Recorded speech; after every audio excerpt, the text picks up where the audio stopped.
नमस्कार। Daily facts में आपका स्वागत है। यह है ऑडियो बुक जंक्शन और मैं आपको सुनाने जा रहा हूं सरकारी चाय के लिए किताब का अध्याय दूसरा। अध्याय 2, 2024, जगतपुरा, जयपुर। इस वर्ष हिंदी भाषा में साहित्य अकादमी युवा पुरस्कार रजनी शर्मा को उनकी कृति अल्लड़ सा लड़का के लिए दिया गया।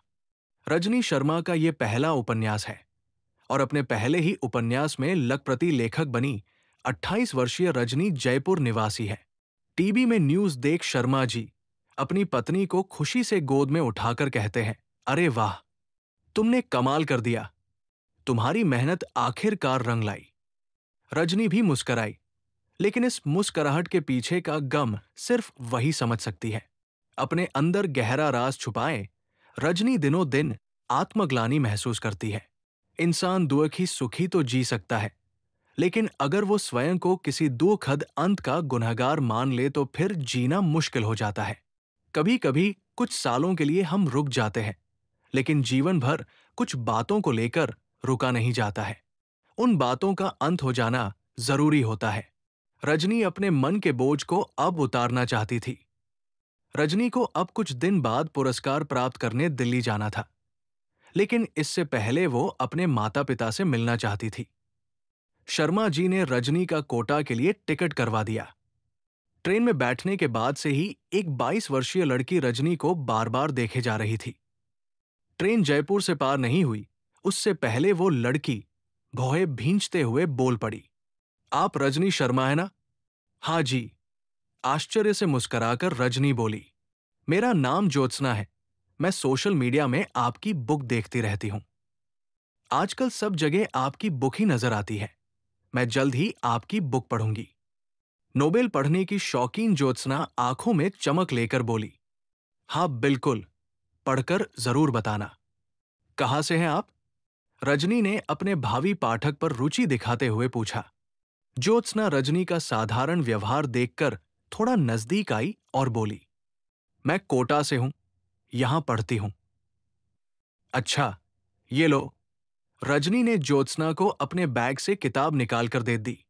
ज्योत्सना किताब देखकर खुश हो गई और बोली, आप मुझे ये परमानेंट ही दे दीजिए, मैं पे कर देती हूं। नो प्रॉब्लम, ये आपके लिए फ्री में है। रजनी ने बड़े लेखक की भांति मुस्कुराकर कहा। ज्योत्सना खुशी से एक तरफ होकर किताब पढ़ने लगी। असल में इस कहानी की शुरुआत होती है यहां से। 2016, कोटा जंक्शन। अटल बिहारी अपने सिरहाने पर रखे बैग को जल्दी से पैक करके पंखे के ऊपर रखे, अपने रेड चिप की सस्ती कॉपी वाले जूतों को पहनकर ऊपर वाली सीट से भीड़ से भरे ट्रेन के डिब्बे की फर्श पर कूदा और डिब्बे से बाहर सर्वप्रथम उतरकर नोबेल पुरस्कार प्राप्त करने वाली जनता जनार्दन की पंक्ति में आकर खड़ा हो गया। लोग इतने जल्दी में थे जैसे तो ये ट्रेन अब उन्हें सीधा युगांडा ही उतारेगी। खेड़ली फाटक, नयापुरा, कोटरी, एरोड्रम, दादाबाड़ी, केशोपुरा, महावीर नगर डॉट चलो, चलो, चलो, जोर जोर से चिल्लाकर ऑटो वाले बुला रहे थे। और ये सिर्फ एक ऑटो वाला नहीं बल्कि कितने ही मैजिक, ऑटो, बसों वाले बुला रहे थे। यात्रियों को जितने विकल्प प्लेटफॉर्म के बाहर वाहनों के मिलते हैं, उतने जिंदगी में प्रत्येक जगह मिले तो लोगों का जीवन कितना आसान हो जाए। गला फाड़कर यात्रियों को बुलाना, ऊपर से दिन भर यही काम, कितना मशक्कत भरा है। फिर भी 1% हताशा नहीं, क्योंकि इनकी गाड़ी में लगे साउंड से जब मेरे प्यार को तुम भूला तो न दोगे टाइप के गाने चलते हैं तो सारी थकान अपने अतीत की प्रेमिकाओं को याद करने में निकल जाती है। दोपहर के 3 बज चुके थे, क्योंकि गाड़ी संख्या 12,466 भगत की कोठी से चलकर इंदौर जाने वाली रणथंबोर एक्सप्रेस अपने निर्धारित समय से 1 घंटे की देरी से चल रही थी। अटल अपने सामान को जमीन पर रख पसीने से लथपथ बिल्कुल अग्निपथ हो चला था। फिर भी खड़ा होकर चारों तरफ इस तरह देखे जा रहा था जैसे तो सिकंदर झेलम नदी के किनारे खड़ा होकर मगध साम्राज्य में आक्रमण करने की सोच रहा हो। कोटा शहर में सिर्फ कचौरी और चौराहे ही नहीं हैं। यहां विश्वास है उन छात्रों का जो यहां पढ़े लिखे हैं। ये शहर सपना है उन छात्रों का जिन्होंने अभी 8वीं कक्षा भी पास नहीं की है। यहाँ लोग आना चाहते हैं खुद को आजमाने के लिए, बड़ा बनने के लिए दाव लगाते हैं खुद पर। कोटा की गलियां जहां से गुजरते हैं सुबह से रात तक छात्र, लड़ते हैं खुद से बनने के लिए एक काबिल इंसान। कोटा बहुत कुछ देता है छात्रों को, तो बहुत कुछ छीन भी लेता है। शहर ऐसे ही होते हैं, कुछ का भला करते हैं तो कुछ का सर्वनाश। ऐसी यादें दे जाते हैं शहर जिन्हें जीवन भर भुलाया नहीं जा सकता। कुछ अच्छी, कुछ बुरी, कुछ रोचक तो कुछ दर्दनाक यादें। छात्रों की भीड़ वाले हर शहर में होते दफन हैं कितने ही किस्से, कहानियां, कितने ही प्रयास, कितनी ही असफलताएं, कितने ही संघर्ष, बहादुर की तरह लड़ने से कायर की तरह मरने तक के। यहां का हर कमरा अपनी अलग दास्तान कहता है। लोग जीवन में सब कुछ भूल जाते हैं, लेकिन उस कमरे को कभी नहीं भूलते जहां उन्होंने अपने संघर्ष के दिन गुजारे हो। ये कमरे याद किए जाएंगे जब इनकी बात आएगी। याद करके रोएंगे वो लोग जो सफल रहे, और रो रो कर याद करेंगे वो लोग जो असफल रहे। दुनिया का सबसे बड़ा संघर्ष युद्ध के मैदान में हुआ, ये सफेद झूठ है। संघर्ष तो हुआ है विद्यार्थियों के कमरों में, सालों साल तक। सामने से आती हुई सिटी बस की तरफ अटल दौड़ा और इस बार अपने सामानों को उठाकर बिना किराया पूछे चढ़ गया। उसे मालूम था कि सिटी बस है तो किराया कम ही होगा। बस में लोगों को ठौसाठस भर रखा था, और फिर भी नए यात्रियों के आने की प्रतीक्षा में बस रोक दी गई। गर्मी के मारे भीड़ में खड़े यात्रियों को वो बस मुर्गी फार्म के पिंजरे की तरह लग रही थी। अंतर बस इतना सा था कि लोगों को अपने गंतव्य तक जाना है, मुर्गियों को दुनिया से। अटल ने कमीज के ऊपर की जेब से 20 रुपए निकाल कर दिए और बदले में टिकट को अपने बैग में इस तरह संभाल कर रखा जैसे तो विदेश जाने के बाद लोग अपने पासपोर्ट को संभालते हैं। गांव के लोग प्रत्येक चीज को संभाल कर रखते हैं। अगर उनकी डॉक्यूमेंट्स वाली अटैची खोलकर देखोगे तो उसमें सालों पुराने किराने के सामानों के बिल तक मिल जाएंगे। उन्हें डर लगता है कि उनकी छोटी सी लापरवाही कहीं कोई बड़ा नुकसान न करवा दे, और यही कारण है कि लोग शहरों में आते वक्त अपने पैसों को दो अलग अलग जगहों पर रखते हैं।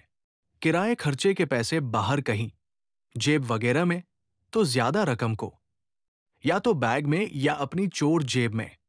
कंडक्टर की आवाज के साथ ही अटल अपने सामानों के साथ सुरक्षित उतरा और साइड में आकर खड़ा हो गया, क्योंकि इससे आगे का रास्ता वो खुद भी नहीं जानता था, और न ही वो इस वजन वाले सामान को अकेला ले जा पाता।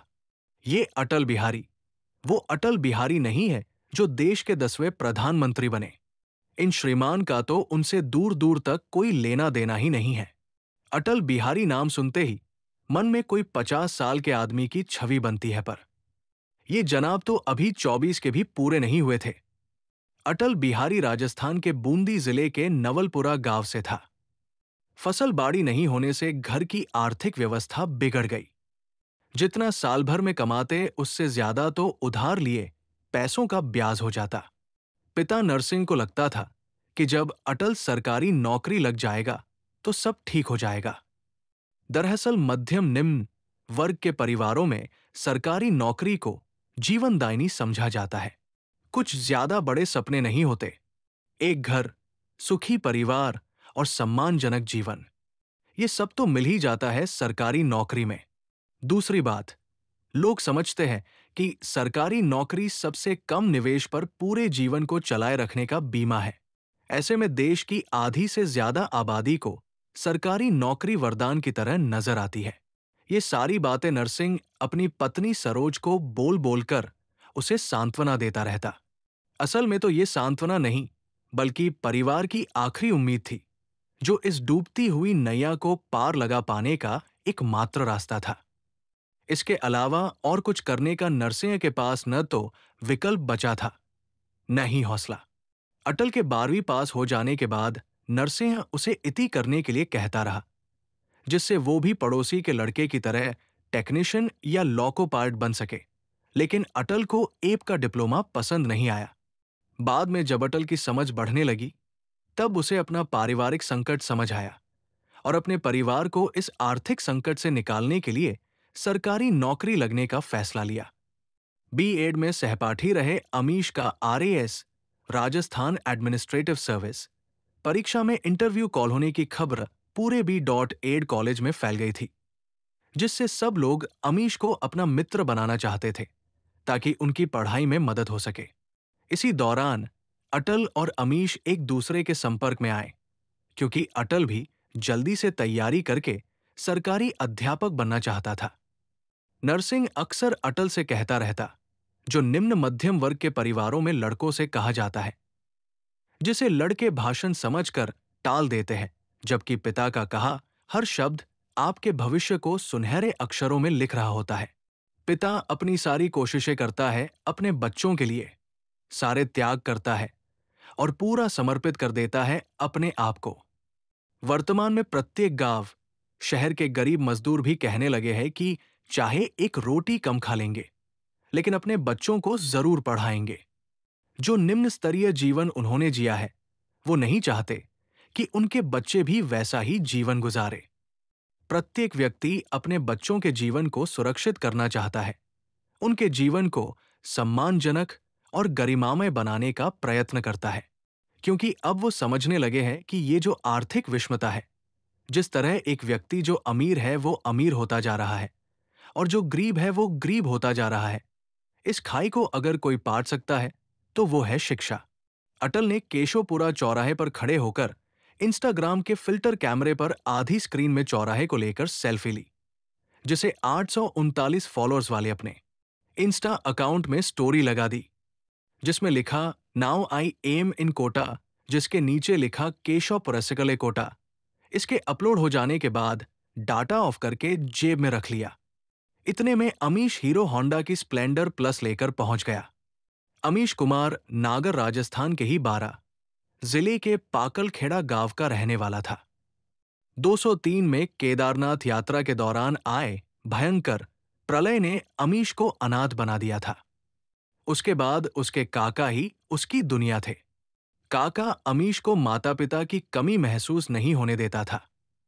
अमीश 12वीं के बाद से जयपुर में 3 साल तक ड्रिमबोर्ड कोचिंग से आरएएस, राजस्थान प्रशासनिक सेवा की तैयारी करता है। अमीश ने पहले ही प्रयास में मेंस दे लिया, लेकिन इंटरव्यू कॉल नहीं हो पाया, क्योंकि अंग्रेजी में उसके न के बराबर नंबर आए थे।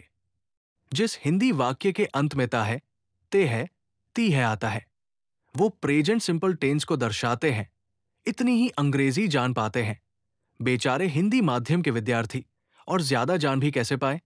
अमीश को कक्षा 8 तक अंग्रेजी के नाम पर सिर्फ मीनिंग ही याद करवाए जाते थे। कितनी अन्याय की बात है कि आपके जीवन को बदल देने वाली नौकरी अंग्रेजी भाषा पर निर्भर करती है, जो न तो आपकी अपनी भाषा है और न ही आपको अच्छे से पढ़ाई गई। अगर इतनी ही महत्वपूर्ण भाषा थी, तो किसी ने इसे ढंग से पढ़ाया क्यों नहीं? जब जीवन आर या पार की जंग के मोड़ पर है, तब हमें बताया जा रहा है कि आपको तो ये भाषा नहीं आती है, इसलिए आप इस पेपर को क्लियर नहीं कर पाएंगे। लेकिन दूसरे प्रयास में बी.एड के दिनों में उसका मैथ्स क्लियर हो गया था और करीब 1 साल पहले अमीश ने आरपीएससी के कार्यालय अजमेर में आरएएस का इंटरव्यू दिया था। लेकिन मैथ्स के एक प्रश्न को लेकर विवाद होने से भर्ती कोर्ट में चली गई और अमीश को लंबा इंतजार करना पड़ गया। अमीश अपने इंटरव्यू से संतुष्ट है और उम्मीद में है कि इसका परिणाम सकारात्मक रहेगा। 2-3 महीने तक इंटरव्यू का परिणाम नहीं आया, तो अमीश ने घर बैठने की बजाय यूपीएससी प्री मेंस के नोट्स मंगवाकर पढ़ने लग गया और इस तरह पढ़ते हुए पूरा 1 साल निकल गया। अमीश ने एक बैग अपने आगे टांग लिया।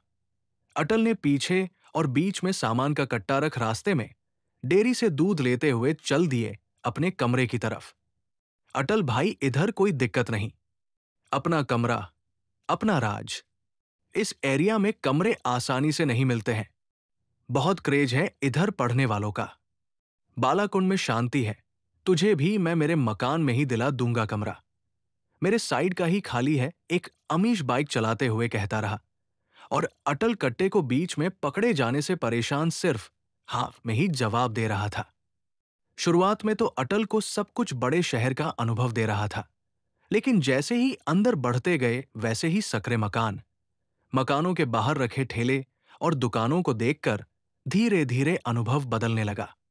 सड़कें ऐसी जिनमें हर मकान के सामने ब्रेकर थे। अलग तरह का माहौल पूरे बालाकुंड में था। तू तो इस एरिया में पहली बार आया है, लेकिन यहां के मकानों से जाने कितने ही नौकरी लगकर निकले हैं। हर मकान से क्या, हर कमरे से, कहते हुए अमीश ने बाइक को एक और बार दाएं घुमा लिया। वाह, क्या शानदार दृश्य था कोटा का। अमीश द्वारा बनाए गए तारीफों के पुल टूटे जा रहे थे। साथ ही अटल ये सोचकर ही घबरा रहा था कि यहां रहेंगे कैसे, क्योंकि उसने जो सुना था कोटा के बारे में, उससे अलग दुनिया नजर आ रही थी। मकान थे 2 या 3 मंजिला, जो करीब 10 साल से तो सब पुराने ही होंगे। सड़कें सिर्फ 6 फीट की, जिसमें सिर्फ बाइक या स्कूटी ही लाई जा सकती थी। छात्र इस वजह से भी बालाकुंड में रहना पसंद नहीं करते थे, क्योंकि हमेशा मकान के बाहर बैठे हुए मकान मालिक उनकी प्राइवेसी को डिस्टर्ब करते थे। अटल यहां की गलियों को देखता, यहां के शोर शराबे को सुनता, पर कुछ बोलने की हालत में नहीं था, क्योंकि वो पहले इसे पूरा जान लेना चाहता था। अमीश ने बाइक को एक बार फिर दाएं लिया और अधिक सकरी गली में अंदर जाकर रोक दिया। अटल खड़ा होकर मकानों को इस तरह से देखे जा रहा था जैसे तो किसी सभ्यता की खोज कर ली हो। अमीश ने उतरकर कट्टे को नीचे उतारा और दोनों एक एक बैग टांग और कट्टे को दोनों तरफ से पकड़ मकान के अंदर आ गए। ये सामने वाला है अपना कमरा, अमीश ने जवाब देते हुए अपने कमों की तरफ चलने को कहा। सीढ़ियां फिर एक और फ्लोर तक जाने के लिए बनी हुई थी, जिनमें धूल जमी थी। शायद महीनों से किसी ने उन मार्बल की सीढ़ियों को धोया नहीं था, लेकिन उन्हें यहीं तक आना था। वो वहीं से अंदर आए। कमरे के बाहर थोड़ी जगह थी, जिसमें प्रवेश करते ही बगल में लेट बाथ बने थे। अटल देख पा रहा था कि उसने आगे चलने के लिए जैसे ही दीवार का सहारा लिया, तो दीवार में लगे जाले उसकी कमीज में लग गए। फर्श पर मिट्टी जमी हुई थी, जैसे तो झाड़ू निकालकर सिर्फ औपचारिकता पूरी की जाती होगी। दोनों सीधे अपने कमरे की तरफ जाने लगे। अटल तो सब कुछ देखकर सिर्फ अपने बारे में सोच रहा था कि वो आ तो गया है यहां रहने के लिए, लेकिन क्या वो इस तरह के माहौल के साथ घुल मिल पाएगा? यहीं नीचे रख दे, इस बैग को पकड़। बैग को पकड़ाते हुए अमीश पहले से कमरे के बाहर रखे जूते में छुपाकर रखी चाबी को निकालता है और दरवाजा खोलने लगता है। ये कलाकारी देखने के बाद अटल सच में आरएस इंटरव्यू देने वाले बंदे की काबिलियत समझ पा रहा था। गर्मी से परेशान अटल शर्ट के ऊपर से 2 बटन खोल कुर्सी को कूलर के सामने लगा। ठंडी हवा का लुफ्त उठाने के लिए अनिल कपूर स्टाइल में आ गया। आहा भाई, मजा आ गया, कहते हुए अटल पूरे कमरे को स्कैन करने लगा। ये लगभग 8 बाय 12 का कमरा होगा। कमरे में एक खिड़की थी, जिसके बाहर की साइड लगे कूलर से हवा आ रही थी।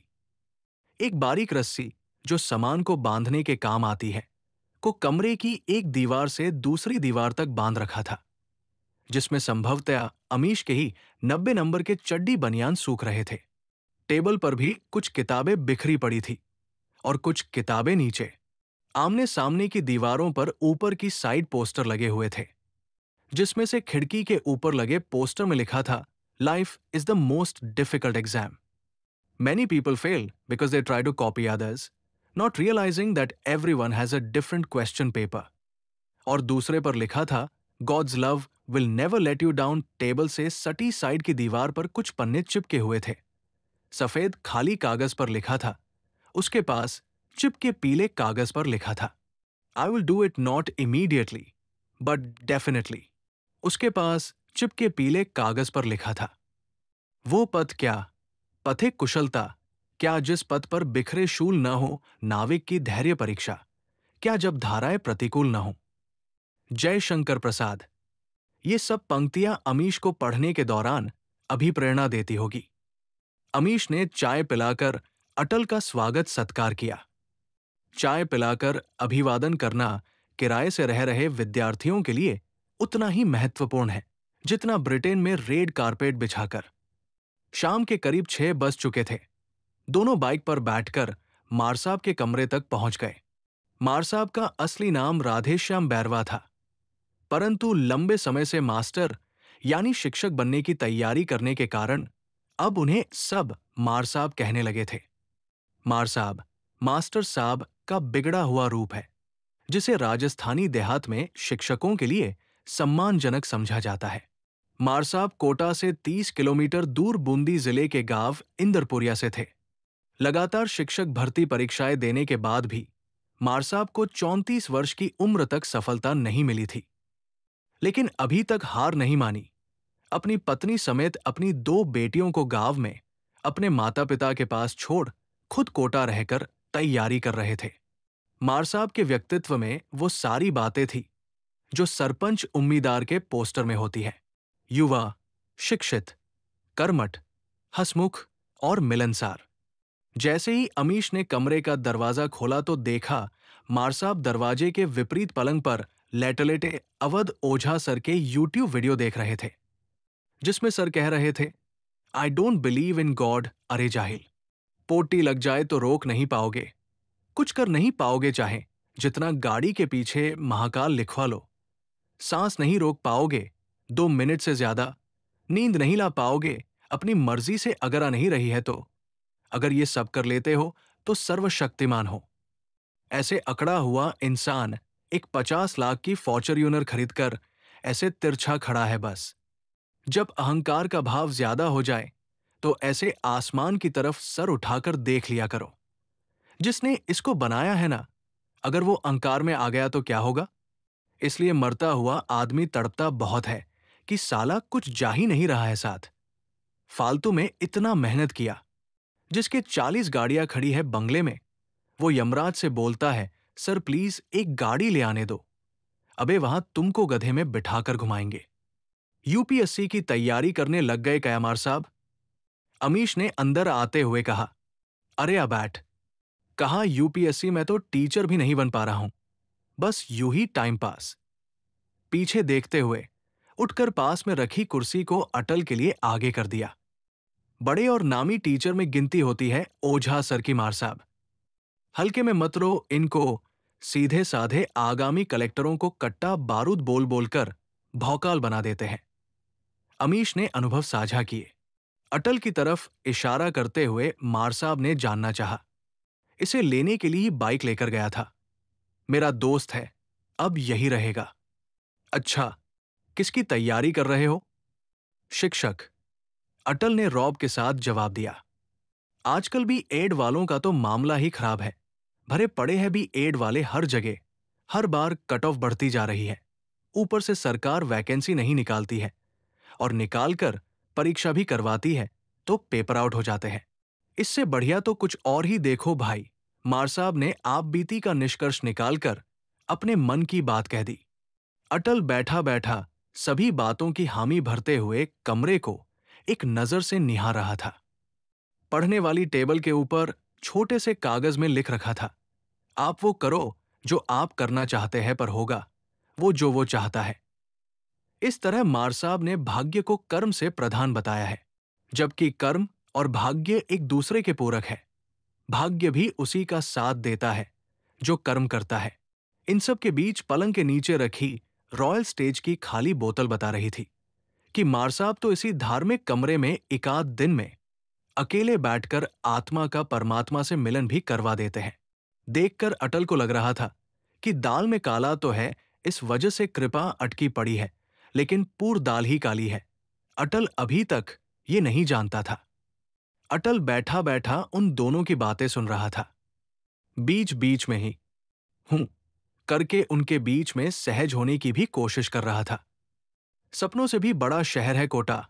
बड़े शहरों के बारे में पहले सिर्फ सुना होता है कि वहां ऊंची ऊंची बिल्डिंग होगी, सड़कों पर एक के बाद एक गाड़ी टच करती हुई चल रही होगी, हर जगह 50 तरह के अलग अलग शायर में भोग विलासी इंसान अपने मकसद में निकले होंगे।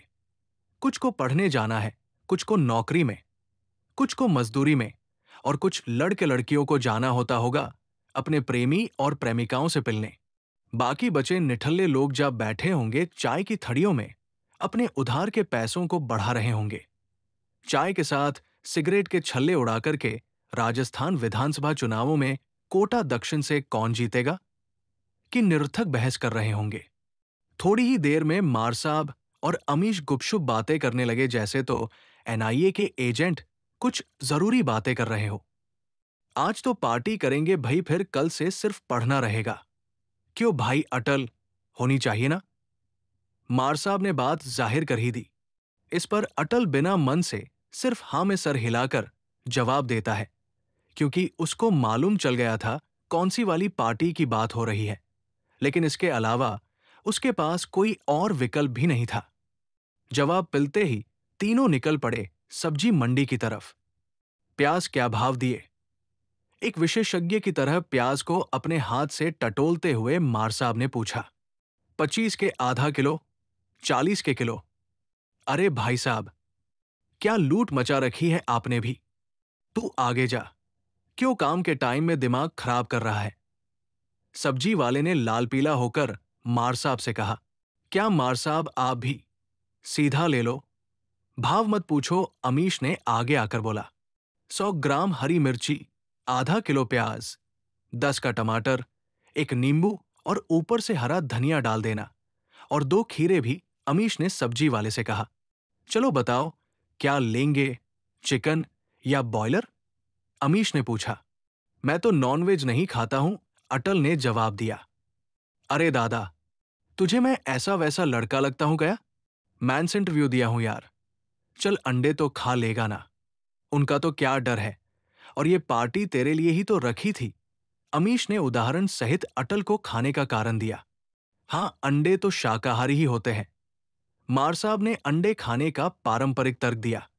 देख भाई, आपके और मंजिल के बीच के फासले को सिर्फ मेहनत भर सकती है। मेहनत कीजिए, सौंप दीजिए आपने आप को, दांव पर लगा दीजिए, एक ही दुनिया बना लीजिए, भूल जाए सब कुछ। कया हुआ छोड़ो, क्या होगा छोड़ो, सिर्फ याद रखो अभी क्या हो रहा है। फिर आप कुछ भी करते हैं पने व्यक्तिगत जीवन में, फर्क नहीं पड़ता। अमीश ने जितनी गहनता से बात बताई उतनी तो चैन सिस्टम में जोड़ने वाले तथाकथित करोड़पति भी नहीं बताते होंगे अपने क्लाइंट को। अटल ने इस बार तो साफ मना कर अपने सख्त होने का सबूत दे दिया, लेकिन चुनौती ये थी कि आखिर कब तक वो सख्त रह पाता है। दुकानों में भीड़ थी, और सारी भीड़ में ज्यादा वो छात्र थे जो प्रतियोगी परीक्षाओं की तैयारी के लिए किराए से रह रहे हैं। अटल को थोड़ी दूर छोड़ते हुए अमीश और मार साहब सबसे पहली वाली शॉप पर चले गए, जहां काटछांट का सारा क्रियाकर्म आंखों के सामने चल रहा था। जाकर खड़े ही हुए थे कि मार साहब हो, मार साहब की आवाज आई। पीछे मत देखना मार साहब, गुप्ता खड़ा है। चलो अभी यहां से चलते हैं, बाद में ले लेंगे, वरना ये बेशर्म आदमी पीछे पड़ जाएगा। अपने हाथ में काली थैली लिए गुप्ता दूसरी मीट शॉप पर खड़ा खड़ा आवाज दे रहा था। अरे किधर चल दिए मार साहब जी, मैं आवाज दे रहा था आपको, गुप्ता सामने आकर बोला। रे नहीं गुप्ता यार, तू दिखा ही नहीं। इसका दोस्त भी आया हुआ था, तो फिर ये माने ही नहीं कि मार साहब आज तो आपको हमारे साथ पार्टी करनी ही पड़ेगी। मार साहब एकाएक इसके सिवा कुछ बोल नहीं पाए। उधर अमीश मुंह सुजाकर साइड में खड़ा हो गया। अरे मार साहब, तो मैं भी तो हूं, क्या अकेले के लिए पार्टी कर रहे हो यार? गुप्ता अपने आप को लगभग शामिल करते हुए बोल पड़ा। हाँ, मैं खुद भी यही कहने वाला था, तू भी तो यही आया है ना। मार साहब ने न चाहते हुए भी गुप्ता को आमंत्रित कर दिया। विकास गुप्ता राजस्थान के झालावाड़ का था। जब स्कूल में पढ़ता था तब स्कूल में एसडीएम आया था, और एसडीएम की अफसरशाही देखकर गुप्ता ने 6ठी कक्षा में ही मन बना लिया था एसडीएम बनने का। गुप्ता का 5704 बनने का सपना था, और इसके लिए वो अच्छे परिणाम भी दे चुका था। शुरुआत से ही पढ़ने में होशियार, 12वीं के साथ ही आईआईटी में सिलेक्शन हो गया, किंतु परिवार के लाड़ प्यार की वजह से आईआईटी कानपुर से 2 महीनों में ही भागकर आ गया, और जयपुर से भी .SC कंप्लीट की। इस दौरान गुप्ता और अमीश ड्रीम बोर्ड कोचिंग में ही पढ़ते थे। यहीं से दोनों दोस्त बन गए और जयपुर में रूम पार्टनर भी थे। गुप्ता ने भी 2 RS के मैंस दिए थे, और अंतिम बार वाले में उसका भी अमीश के साथ इंटरव्यू के लिए कॉल हुआ था और फिलहाल 1 साल से रिजल्ट का ही इंतजार कर रहा है। गुप्ता को देखकर तो कोई नहीं कह सकता था कि ये भावी प्रशासनिक अधिकारी है। ऐसा प्रशासनिक अधिकारी जो अभी तो मीट की दुकान पर खड़ा था, फिर चाहे कल ही एसडीएम बन जाए। आइटम लेने के बाद तीनों अटल के पास आ गए। ये गुप्ता है, इंटरव्यू दिया था लास्ट बार आरएएस में, ब्रिलियंट आदमी है हर काम में। और ये अटल है अमीश का दोस्त, मार साहब ने परिचय करवाया। मैं तो सिर्फ एक बियर पीऊंगा और हाँ ट्यूबोर लाना। अगर ट्यूबोर नहीं हो तो गॉडफादर ले आना, पर किंगफिशर मत लाना। बाकी आप दोनों के लिए देख लो, अमीश ने मुंह फेरे हुए ही कह दिया। आर इसका हाफ ले लेते हैं, कम तो क्या पड़ेगा मार साहब। क्यों? गुप्ता ने पूछा। भयंकर ठंडी चिल्ड बियर यहां मिलती है कि बोर्ड वाली दुकान से डिस्पोजल समेत समस्त आइटम पैक करवा लिए। अमीश गरम मसाला, खड़ा मसाला, अदरक लहसुन का पेस्ट, सिगरेट और चकना ले आया और सब अपनी अपनी थैलियों को संभालते हुए मार साहब के कमरे में जा पहुंचे। मैं सब्जी भी धोकर बर्तन मांज लाता हूं। तुम सब अपने हिसाब से काम कर लो ताकि जल्दी इस काम से फ्री होकर जल्दी से बैठे। मार साहब काली थैली को उठा कमरे के बाहर निकल गए। अटल को छोड़कर दोनों अपनी विशेषज्ञता के अनुसार कार्य करने में लग गए। मार साहब वापस आया तब तक अमीश आटा लगा चुका था। प्याज, मिर्च और टमाटर काटकर सिक्सी में पीस दिए गए थे। मार साहब ने आते ही कढ़ाई गैस पर चढ़ा दी, तेल गर्म करके खड़े मसाले बिना पिसे ही डाल दिए। अरे मार साहब, ये क्या कर दिया? गुप्ता बोला। क्या हो गया गुप्ता? मार साहब ने मिक्सी का माल मेटर उंधा दिया। खड़े मसाले को बांटना चाहिए था ना, वरना स्वाद कम बैठता है, गुप्ता बोला। मार साहब के हाथ से बनी सब्जी में कमी निकालना ताजमहल की बनावट पर कमी निकालने से कम नहीं था। वो तो अच्छा हुआ स्वयं बादशाह मौजूद नहीं है, वरना अब तक दोनों हाथ अल्लाह को प्यारे हो जाते। गुप्ता, शायद तुझे अभी मालूम नहीं है, पर खड़ा मसाला पीसकर डालने से बवासीर हो जाता है। मार साहब की इस बात से सब अनजान थे। इस गूढ़ रहस्य का पर्दा हटाने की वजह से बाकी तीनों को मार साहब के अंदर छुपा हुआ गुप्त रोग वाला हकीम नजर आ रहा था। गुप्ता के डाल दो सारा ही मसाला पीसकर फिर लेता रहेगा बवासीर के लिए अर्शकल्प, 3 दिन 3 ही खुराक। हंसते हुए अमीश ने कहा। इसके साथ ही चारों ही हंसने लगे। अनुमति मिलते ही गुप्ता ने बियर और आर एस की हाफ बोतल को बीच में रख दिया। साथ में एक प्लेट में चखने के लिए लाए गए मटर और दाल के 10 वाले पैकेट को फाड़कर डाल दिया। साथ में दूसरी प्लेट में खीरा, प्याज और टमाटर काटकर ऊपर से नमक और नींबू की बौछार करके ग्रीन सलाद तैयार कर दिया। अरे मार साहब, इसकी क्या जरूरत थी?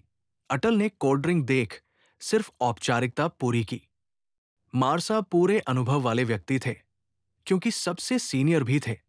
वो जानते थे कि सबको लाइन में कैसे लाना है। अगर कोई आज दारू पीने वालों के साथ बैठकर कोल्ड ड्रिंक पी रहा है, तो कल पीने वाली चीज कोल्ड तो रहेगी, पर ड्रिंक अलग होगी। उसके इसी अनुभव के बाद ही तो 2 भविष्य के आरएएस अधिकारी सबसे पहले लाइन में हाजिर हो चुके थे।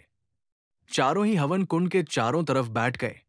गुप्ता ने बोतल का ढक्कन खोलकर दीवार पर 2 बूंद जय माता दी के उच्चारण के साथ गिराई, जिसे मार साहब और अमीश ने दोहराया जैसे तो हवन कुंड में देशी घी की स्वाहा के मंत्र के साथ आहुति दी हो।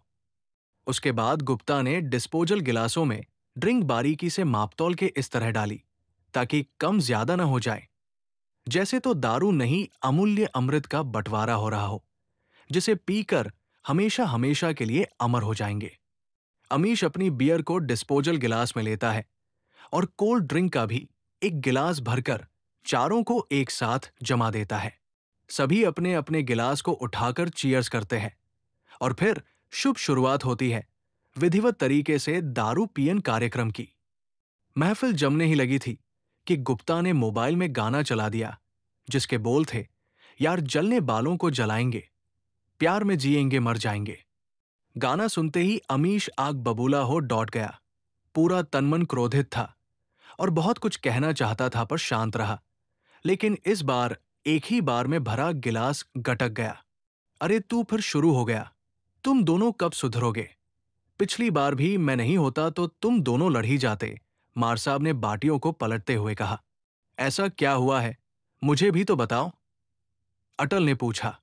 इसके जवाब में अमीश कुछ नहीं बोला, पर अमीश को जलाने के लिए गुप्ता मंद मंद मुस्करा रहा था।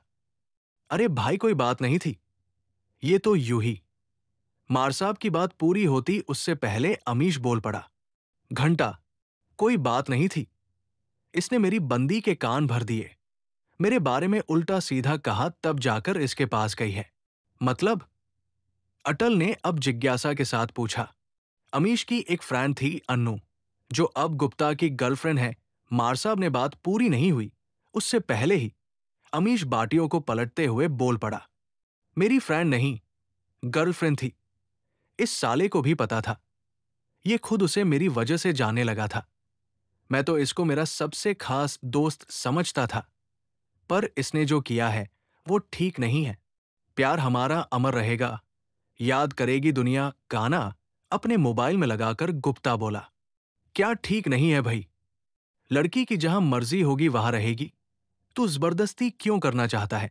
या फिर इसका मतलब तो ये हुआ कि श्रीमान आपकी भावनाएं ही महत्वपूर्ण है, लड़की की कोई भावना ही नहीं है, उनके पास कोई आत्मसमझ नहीं है। अन्नू B.SCM.SC है। क्या उसे अपने लिए अच्छे बुरे का फर्क नहीं पता होगा दोस्त? और फिर कहता है तूने ठीक नहीं किया। अटल के मन में अब इनके प्रति नकारात्मक छवियां बन रही थी। हालांकि 75 परीक्षा में अंतिम स्टेज तक जाना भी कम बड़ी बात नहीं थी, इसलिए अभी अटल इनके व्यक्तित्व को समझ नहीं पाया था। मार साहब के फोन में रिंग बजने लगी।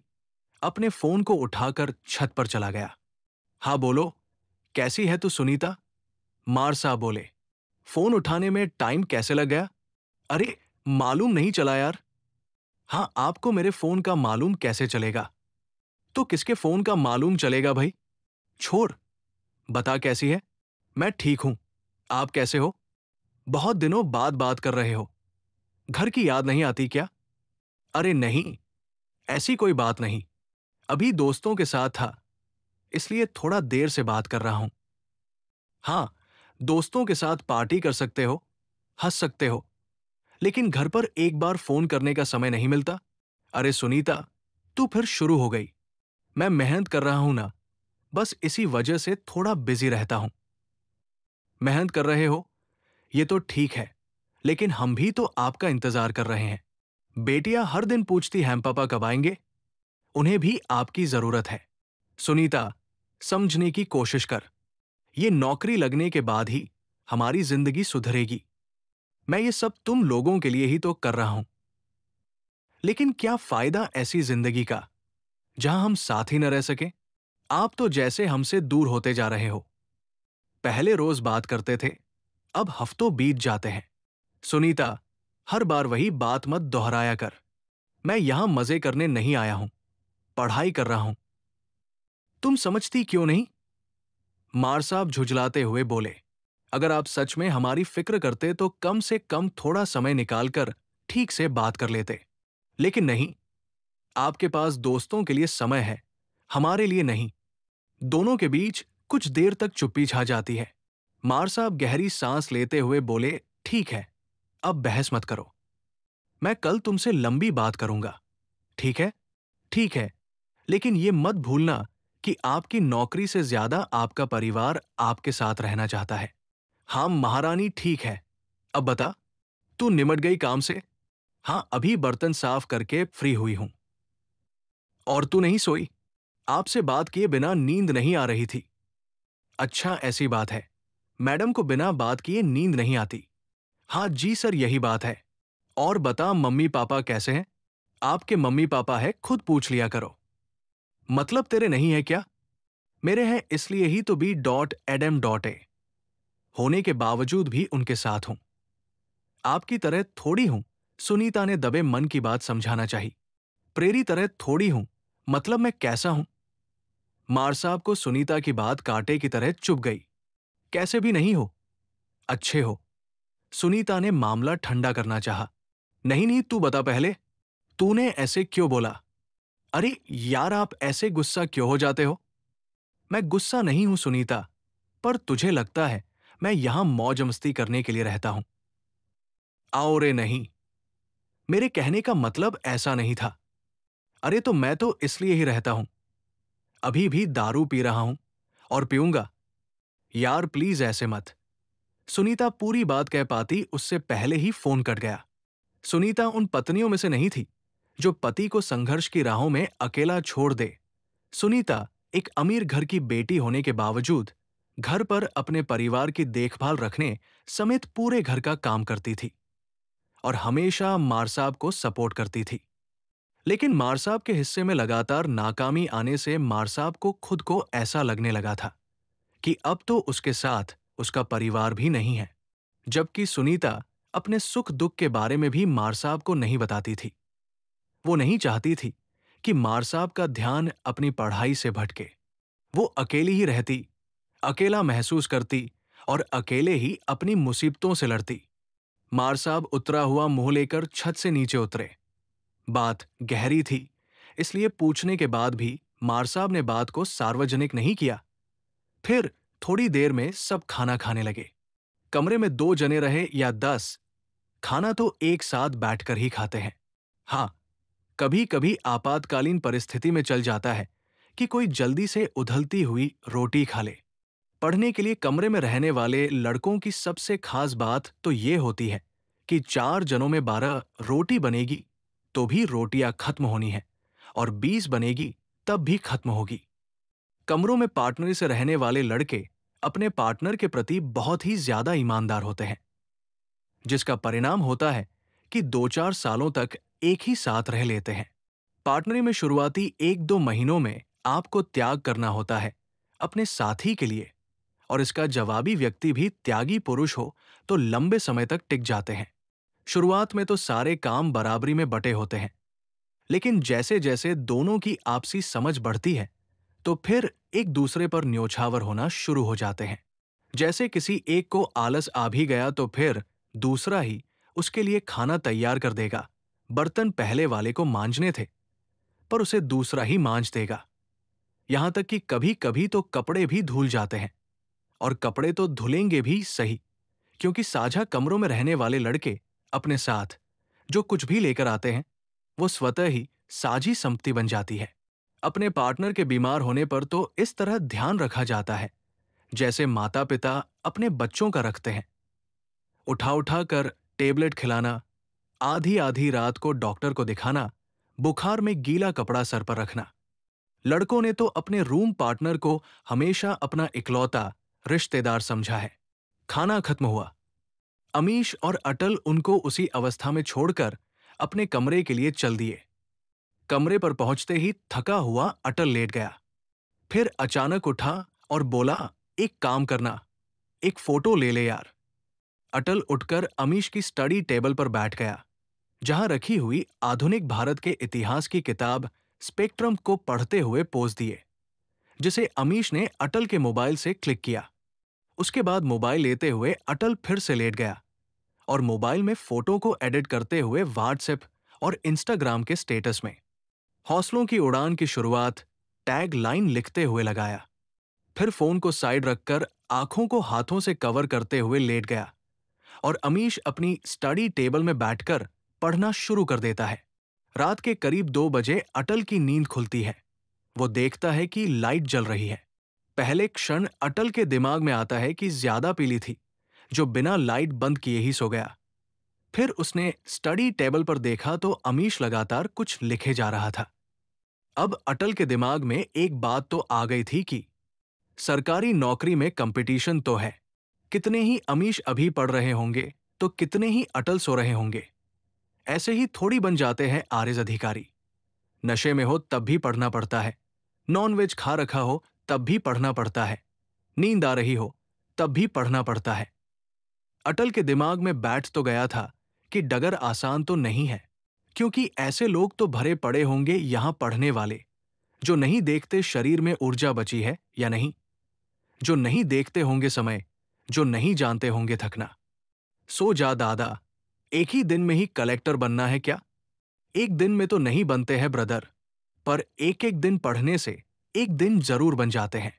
अटल प्रतियोगिता को समझ पा रहा था। उसे एकदम से खुद पर संदेह होने लगा और अमीश से बोल पड़ा, मैं नौकरी तो लग जाऊंगा ना, कुछ टिप्स देना यार। हल्के में मत लेना मित्र सरकारी नौकरी को। जितना आसान इसे पाने वाले बताते हैं, उतना आसान है नहीं इधर मामला। थक जाते हैं प्रतियोगी परीक्षाओं की तैयारी वाले विद्यार्थी पढ़ते पढ़ते, क्योंकि उन्हें मेरिट में नहीं आना होता, बल्कि मेरिट वालों में मेरिट आना होता है। 10वीं में 3rd डिवीजन बाय ग्रेस पास होने वाला भी 90% वाले को टक्कर देने के लिए पढ़ रहा होता है इधर। पार्थ गजब तो तब हो जाता है जब पुराने पॉकेट कड़ी मेहनत करने में रह जाते हैं, नए लड़के हाथ मार लेते हैं।